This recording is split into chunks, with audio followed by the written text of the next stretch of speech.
हमारे साथ जुड़ रहे हैं एक बेहद खास मेहमान चिंतन हरिया साहब हैं हमारे साथ, जो कि हेड हैं प्रोडक्ट और स्ट्रेटेजी के देश के दिग्गज mutual fund ICICI mutual fund के साथ हैं आप। 10 साल से ज्यादा आपका एसोसिएशन है। 2005 से आपने शुरुआत की थी इक्विटी मार्केट में, और उसके बाद 10 साल से आप आईसीआईसीआई प्रूडेंशियल म्यूचुअल फंड के साथ हैं। प्रोफेशन से आप सीए सीएफए हैं, और साथ ही आपने सिडनम कॉलेज से बैचलर्स और मास्टर्स किया हुआ है। चिंतन सर, बहुत बहुत स्वागत है आपका। धन्यवाद हमें समय देने के लिए।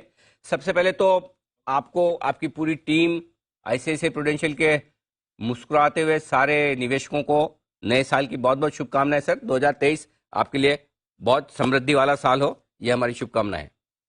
आपके लिए भी अनिल जी, और आपके सभी श्रोताओं के लिए भी 2023 साल की शुभकामनाएं। हम्म। और हमें ये यकीन है कि भारत की अर्थव्यवस्था के लिए 2023, 24, 25 वैसे ही अच्छे रहेंगे जैसे पिछले 20 साल रहे हैं। वाह, ये हुई ना बात। 2023, 24, 25 3 साल तक चिंतन जी ने हमारी चिंताएं दूर कर ली है। तो सर ये बताएं कि फिर हमारे लिए साल अच्छा होगा नहीं होगा, ये तो आप ही डिसाइड करेंगे। तो मार्केट का आउटलुक बताएं 2023 के लिए। सब कुछ ठीक रहने वाला है? तो अगर हम पिछले 1-1.5 सालों से देखें तो जरूर एक चेंज आया है, ब्याज दरें बढ़ी है विश्व में।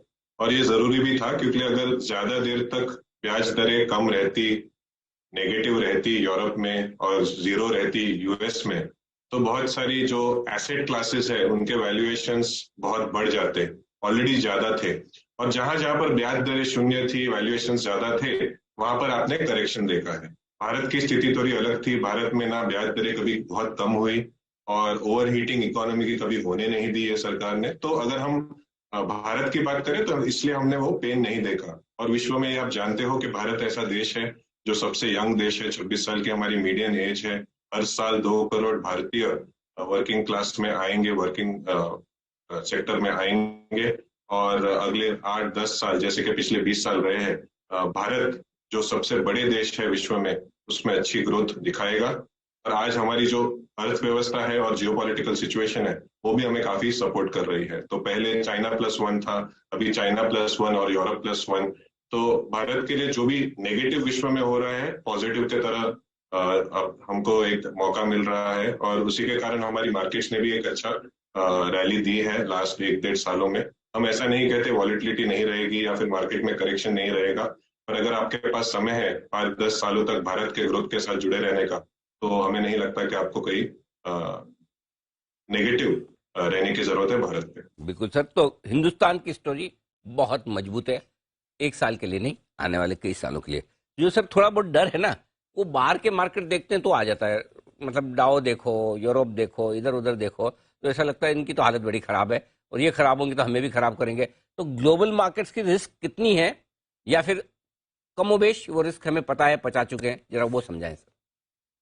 तो अगर हम ग्लोबल मार्केट्स की रिस्क की बात करें तो 2022 में जब ब्याज दरें बढ़ना शुरू हुई थी, अमेरिका में भी यूरोप में भी, तो वो रिस्क ज्यादा बड़े थे। उसके कारण हमने अक्टूबर 2021 से जून 2022 में भारत में 3 लाख करोड़ की सेलिंग देखी फॉरेन इन्वेस्टर्स के द्वारा। और वो इतनी बड़ी सेलिंग जो हुई थी, वो 2008 में जो हुई थी सेलिंग उसके बराबर थी। पर 2008 में हम 55% गिरे थे, और 2022 की बात करें तो उतनी ही सेलिंग के साथ हम सिर्फ 12 या 13% गिरे। तो अगर आप कंपैरिजन करें तो भारत की इकोनॉमी के साथ साथ भारत की मार्केट्स भी काफी रेजिलियंट है।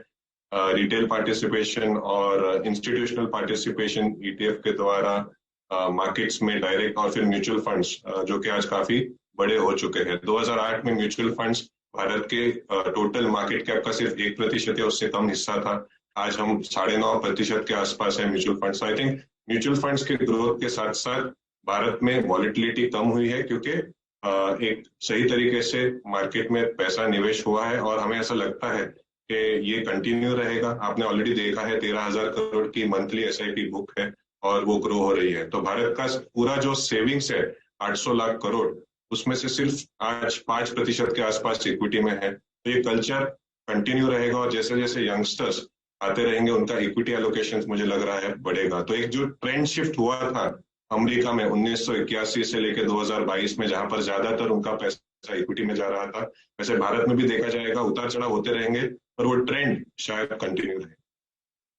ओके, तो ये है आपके लिए ग्लोबल मार्केट्स का आउटलुक भी। अब बताएं सर, हिंदुस्तान की इकोनॉमी पर जब भरोसा है, बाजार अच्छे रहने वाले हैं, कहाँ बुलिश रहना है, कौन से सेक्टर्स हैं जहां पर हमें पॉजिटिव रहना चाहिए? बिल्कुल, अगर हम भारत की बात करें तो जो भी सेक्टर्स भारत की ग्रोथ के साथ जुड़े हुए हैं उनको जरूर फायदा होगा। अगर आप बैंकिंग सेक्टर की बात करें तो पिछले 8 सालों के राइट ऑफ साइकिल्स अभी उभर रहा है, और मुद्रास्फीति इन्फ्लेशन की दर बढ़ने के कारण उनमें जो लोन ग्रोथ भी हो रहा है वो एक बहुत बढ़िया चीज है बैंकिंग सेक्टर के लिए। तो हमें बैंकिंग सेक्टर और फाइनेंशियल सर्विसेज सेक्टर दोनों पे बुलिश रहना चाहिए। ऑटो सेक्टर 2015 से 2020 तक मंदी में रहा। 2021 से जो अपटिक शुरू हुआ है, चीन में 3 करोड़ गाड़ियां बिकती है, भारत में 40 लाख गाड़ियां बिक रही है। आई थिंक ये गैप नैरो होगा, और जैसे जैसे भारत में पर कैपिटा जीडीपी बढ़ता है तो ऑटो सेक्टर भी उसका फायदा उठाएगा। तो ऑटो ऑटो एंसिलरी पे भी आप एटलीस्ट नियर टर्म में सपोर्ट रहेगा, वैल्यूएशन अर्निंग सपोर्ट। और इंटरनेशनल सेक्टर्स की अगर बात करें जैसे कि टेक्नोलॉजी या फिर जो एक्सपोर्ट ओरिएंटेड सेक्टर है फार्मा, उसमें आप स्लोली बिल्ड कर सकते हैं क्योंकि वहां पे करेक्शन हुआ है। आपने बात की थी अमेरिका में, नास्डैक में, एशिया में, सभी में करेक्शन काफी हुआ है। तो अगर आप एक्सपोर्ट ओरिएंटेड सेक्टर्स की बात करें, क्योंकि रुपये भी काफी डिप्रिशिएट हुआ है, तो उसमें स्लोली आप बिल्ड कर सकते हो। पर भारत के रिलेटेड जितने सेक्टर्स हैं, auto, infrastructure, banking, capital goods, हमें ऐसा लग रहा है कि उनके लिए अगले 2-3 साल अच्छे रहेंगे।